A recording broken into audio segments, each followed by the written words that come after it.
Your band's pretty well established in Northern California, at least, right? Yeah, I mean, it depends on your definition of Northern California and the other unknown, but reasonably all right known. We know people. You know people, so Yeah. you can get me killed. Is that what you're trying to say? I'm trying to say. What's your next question? Well, I think you are pretty well known. You've played at the Great American Music Hall. We have. That was during the election run up to get Trump elected, wasn't it? That was heading right into it. And it was themed on that. That night was themed on it, and a few bands were really building up hope and hope for a wonderful Hillary Clinton, wasn't Well, not at the Great American. There was a night that was leading up to the election where we played at the Mystic in Petaluma with the Sam Chase and the Untraditional, and there was a certain theme of the election coming up. But I think that mostly had to do with the fact that it was just close to Election Day, and the headlining band, the singer's name was Sam, and so we went with Uncle Sam. But one could not ignore the energy about moving straight towards a possible Clinton presidency. But it did kind of feel like some coin was up in the air, and it could kind of land either way. I don't know. I really love your first album, which is on Bandcamp. I think it's your first album, the cassette album, which is called Interpretum. Crux Interpretum, yeah. That's so good. It's so raw. Yeah. I mean, I really like your videos and the extensive work that is available. I don't know why I love this one so much. Maybe you were starting Get Your Hands Dirty. That's exactly what it felt like. So that's actually our fourth one. The other ones came before it, and it kind of felt like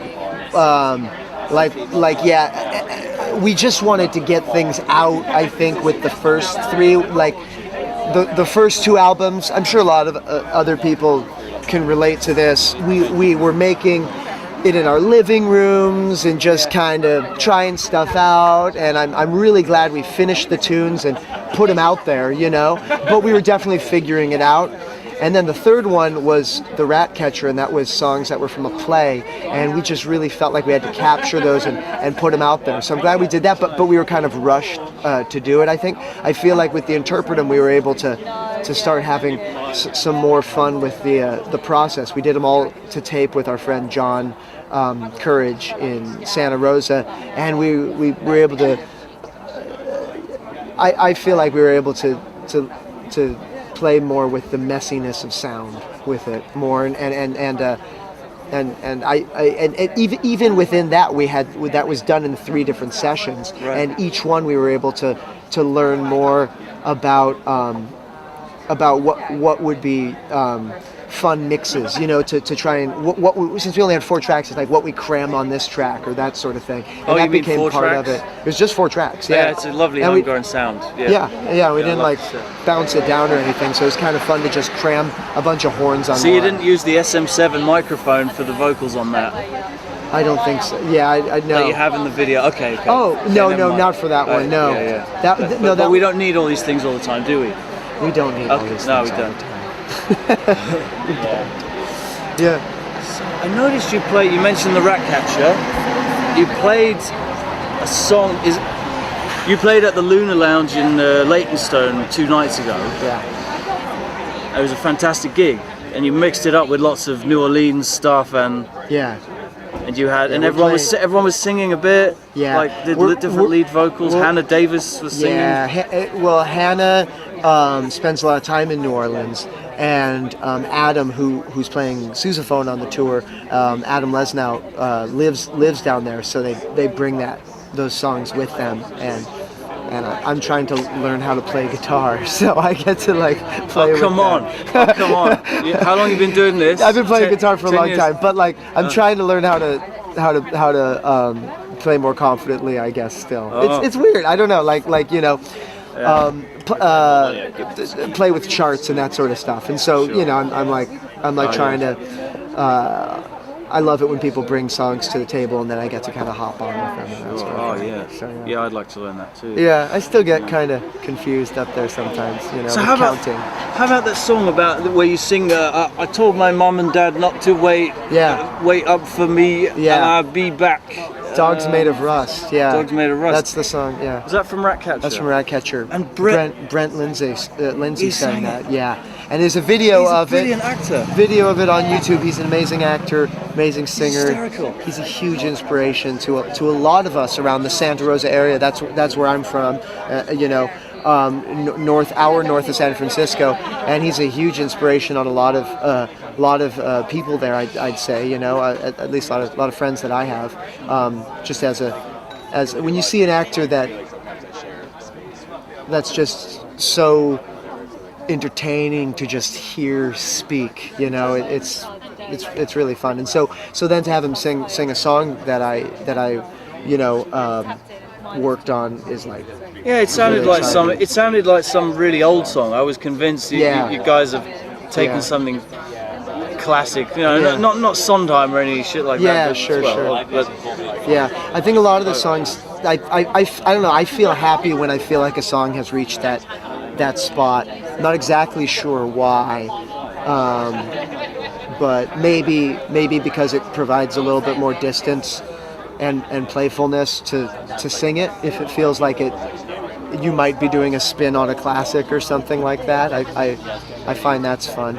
Trying to make more space for playfulness. Oh yeah? Did you ever get in trouble for messing up someone else's song? Like no, I never got that. Traditional arrangement. I never got that.